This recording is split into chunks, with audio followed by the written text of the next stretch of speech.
Como é que a gente faz o tratamento de manutenção da doença pulmonar obstrutiva crônica, usando aí uma tabelinha que faz esse mix disso tudo a partir do GOLD e tentando instruir depois o tratamento. Então vamos lá. Então aí a gente tem uma tentativa de fazer uma divisão, né, em quatro pontos, em 4 quadrantes, né? E a gente vai ter aí a gente vai utilizar as letras A, B, C e D e nós vamos distribuir essas letras conforme a gravidade e aí a gente vai ver que os mais graves estão para cima, os menos graves para baixo. A partir então da classificação da VF1, a gente tem então lá as numerações. O doente menos grave com VF1 maior ou igual a 80%, em nível 2 na faixa entre 50% e 79%, no nível 3 de 39% a 40%, de 30% a 49%, no nível 4 com VF1 abaixo de 30%, portanto, esses quadrantes superiores são mais graves. E com relação também às exacerbações por ano, então você vai ter nos níveis mais baixos 0, nenhuma ou uma exacerbação por ano, e nos níveis mais altos de maior gravidade, nos quadrantes superiores, você vai ter 2 ou mais exacerbações por ano, ou uma exacerbação apenas com internação. Então, vocês reparem claramente que os andares de cima, os 2 quadrantes superiores, eles são os mais graves. Como definir ainda qual é a situação mais grave do ponto de vista de A, B, C e D? E aí, então, nós vamos usar o CAT, que são índices de performance clínica do doente, e o MRC. Então, a gente tem um CAT menor que 10, ou o MMRC entre 0 e 1, então o C é menos grave do que o D, onde você tem um CAT maior ou igual a 10 e o MMRC maior ou igual a 2. E aí eu vou demonstrar para vocês como é que a gente faz essa classificação de CAT só para poder ir MMRC, para a gente poder ilustrar esse raciocínio da gravidade a partir desses quadrantes que a gente está definindo aqui, para poder depois evoluir como escolher o tratamento diante da gravidade clínica, diante da apresentação clínica do doente. Então aí está o exemplo da apresentação de um checklist para o CAT, onde você tem aí as apresentações de tosse ao longo do tempo, se o doente apresenta grande pressão ou menor pressão no peito. Então, cada uma dessas situações, dependendo da resposta que o doente der, você vai pontuar então o CAT.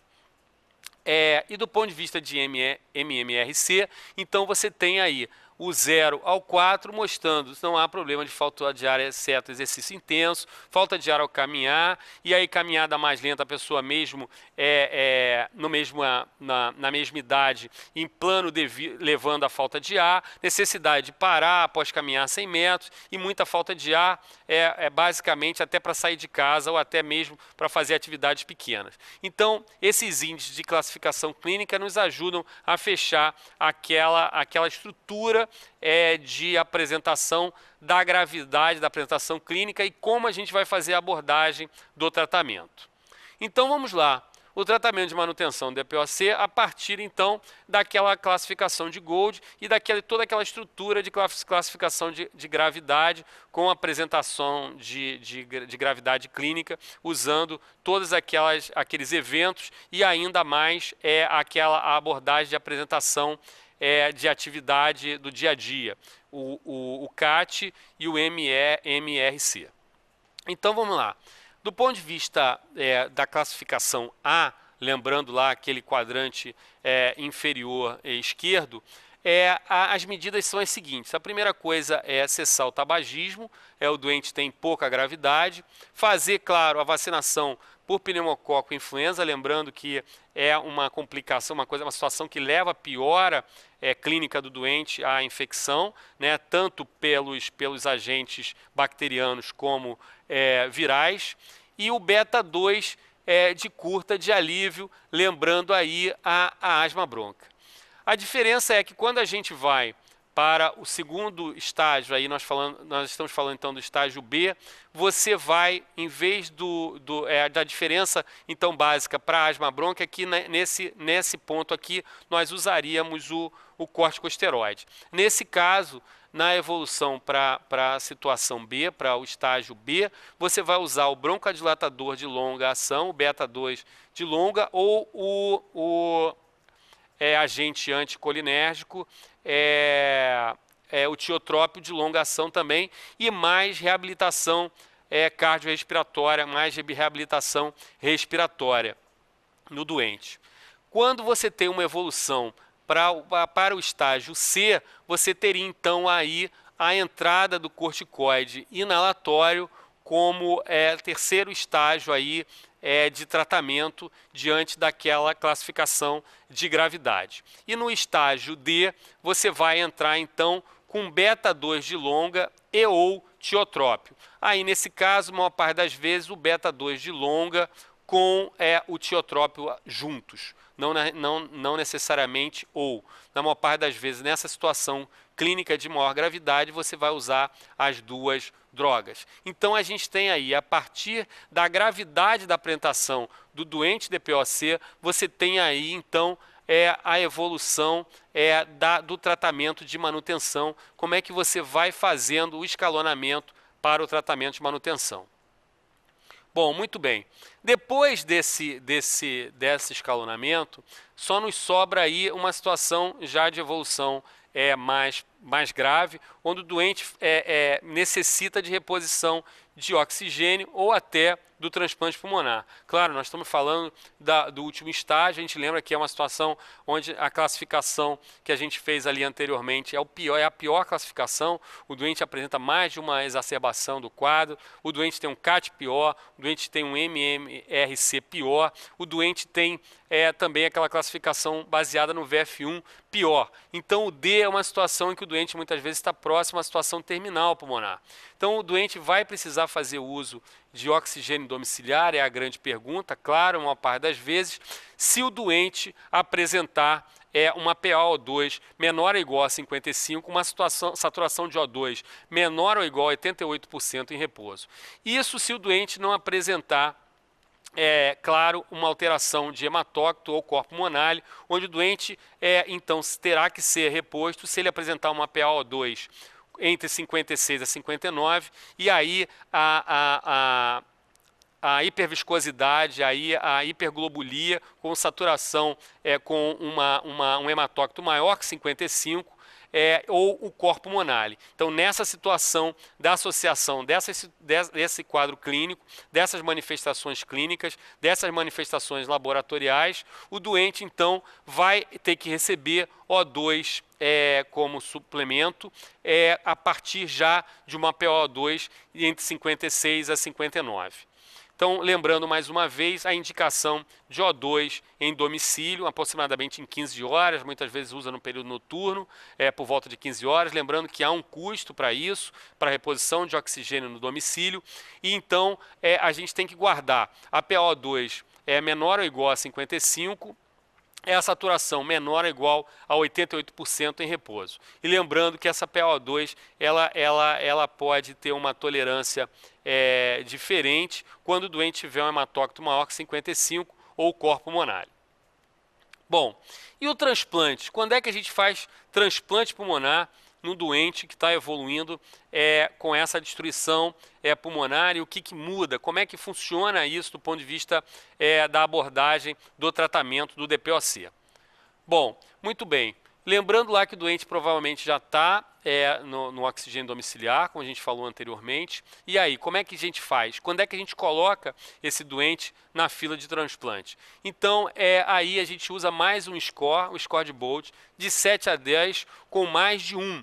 Ou seja, se você tem um score de 7 a 10 do Bolt, com mais de um desses elementos abaixo, a gente vai indicar o transplante. Então, exacerbação com PaCO2 maior que 50, então o doente retendo CO2 importantemente, hipertensão pulmonar ou copulmonar, apesar do O2, a gente lembrando aí que a hipertensão pulmonar ela reduz com a oferta de oxigênio, porque a gente tem ali a hipoxemia levando aquela vasoconstrição capilar pulmonar, levando a hipertensão arterial pulmonar mantida.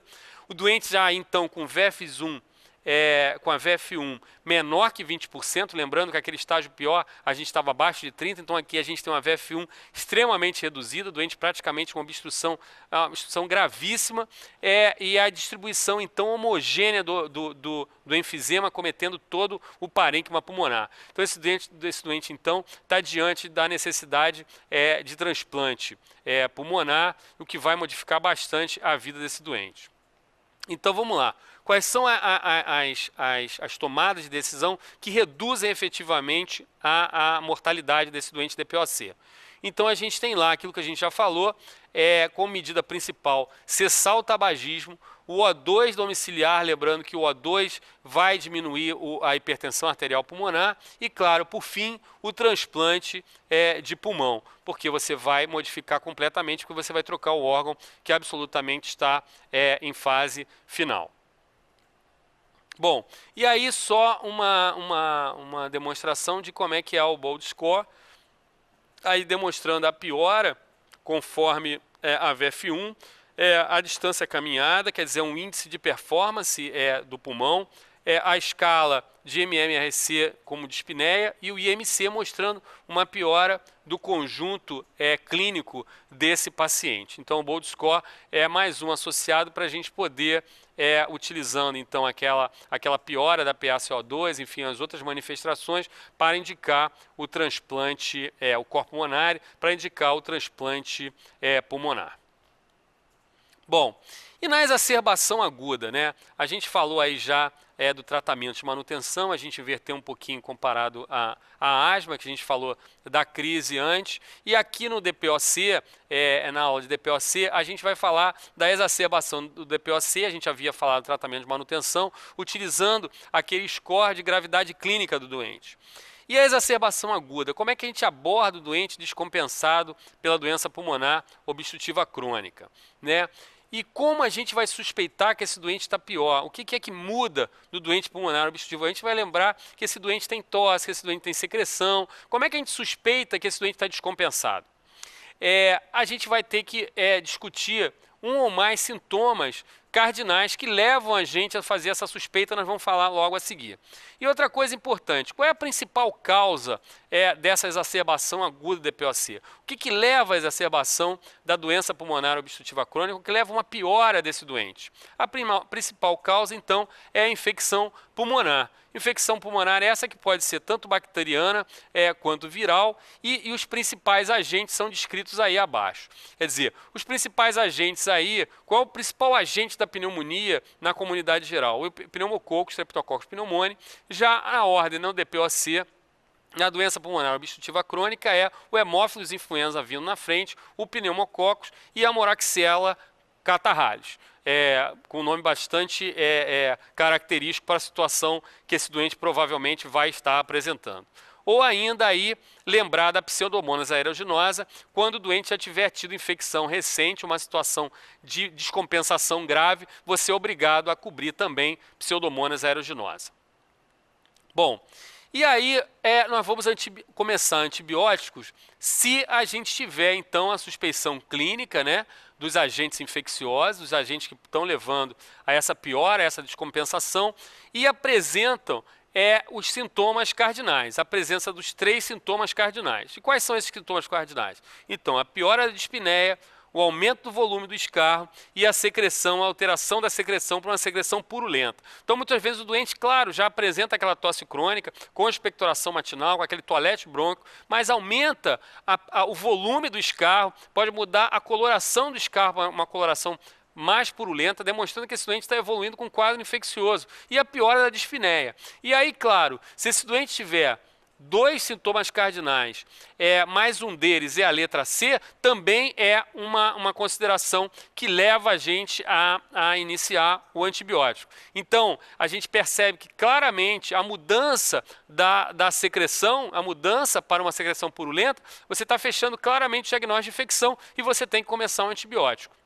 Então, a indicação aí do tratamento com antibiótico terapia tem a ver com os sintomas cardinais, com a apresentação desses sintomas, o pior dos sintomas, e em sequência você vai ter que definir como é que você vai dar o aporte para essa piora ventilatória do doente. Então você pode ter a indicação do suporte ventilatório, de preferência com VNI, para evitar que esse doente vá parar no tubo orotraqueal, já que a gente sabe que o doente pulmonar, com doença pulmonar obstrutiva crônica, quando ele chega no conforto do tubo orotraqueal e da ventilação assistida, da ventilação mecânica, assistindo a ventilação desse doente, muitas vezes é bastante difícil você reverter, porque esse doente é um doente consumido, a gente viu lá que tem um IMC, é um doente muitas vezes caquético até, pela situação clínica, pelo grande consumo catabólico, para grande catabolismo que esse doente vive. É uma doença que leva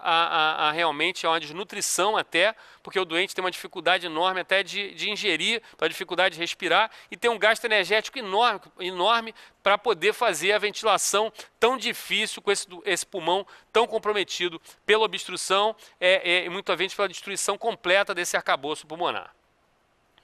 Bom, então, como tratar esse doente? Quais são os antibióticos e como é que a gente vai tratar esse doente? Então, nós vamos tentar aí um escalonamento de tratamento também do quadro de exacerbação da doença pulmonar obstrutiva crônica. Então, vamos lá. Como tratar? A gente já disse aí anteriormente, como na asma, que a gente tem que avaliar a intubação orotraqueal. E eu também já disse agora há pouco que a abordagem de intubação é uma situação que tem que ser definida logo, e também a gente tem que muitas vezes tentar ao máximo evitar. Mas é claro, se o doente apresentar um pH menor que 7,25, uma PCO2 maior que 60, uma situação dessa gravidade, você provavelmente vai acabar evoluindo com a intubação do doente. É claro que nessa situação de alteração de gravidade, da alteração da manifestação clínica, dessa mudança de apresentação clínica, você vai solicitar o raio-x de tórax, o hemograma, para você definir como evoluir esse tratamento. Então vamos lá.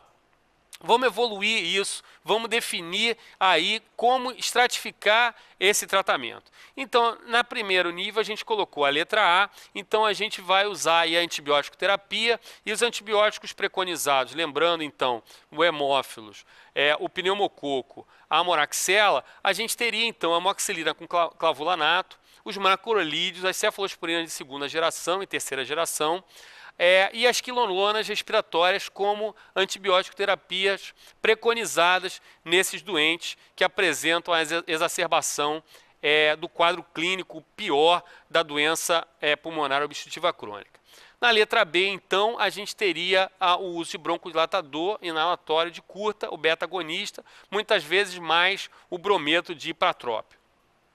Na letra C, então, o uso de corticosteroides por 10 a 14 dias, prednisolona, via oral ou metilprednisolona IV. E aí, na letra D, como outro estágio, a oferta de oxigênio em baixo fluxo e muitas vezes tentando aí o alvo de saturação em torno de 88% a 92%, a reposição de oxigênio, claro, em baixo fluxo, tentando evitar aí o que a gente chama aí dessa oferta de oxigênio, que muitas vezes é o que leva ao drive respiratório. Muitas vezes, quando você não faz uma oferta de oxigênio equilibrada, mantendo essa saturação, você muitas vezes aumenta a retenção de CO2, porque você tira o trigger principal ventilatório, que é a saturação de oxigênio. E aí você acaba por reter mais CO2. Iniciar ainda a VNI, claro, quando o doente apresentar uma situação intermediária, claro, aquela situação muitas vezes você não consegue evitar a intubação orotraqueal, já que o doente está gravíssimo, com a PC2, uma retenção de CO2 elevadíssima, com pH baixíssimo, o doente em franca acidose, mas o doente nesse meio de caminho, aí, com pH por volta de 7,35 ou abaixo disso, com a PaCO2 a maior ou igual a 45, claro, não chegando a esses níveis, e a dispneia grave, muitas vezes você consegue controlar esse doente com o uso da ventilação não invasiva com máscara. Você coloca o doente no respirador, mas você em vez de entubá-lo, que é uma situação um pouco mais difícil depois de você reverter, você mantém esse doente ventilado, uma ventilação não invasiva, sem invadi-lo com tubo orotraqueal, endotraqueal.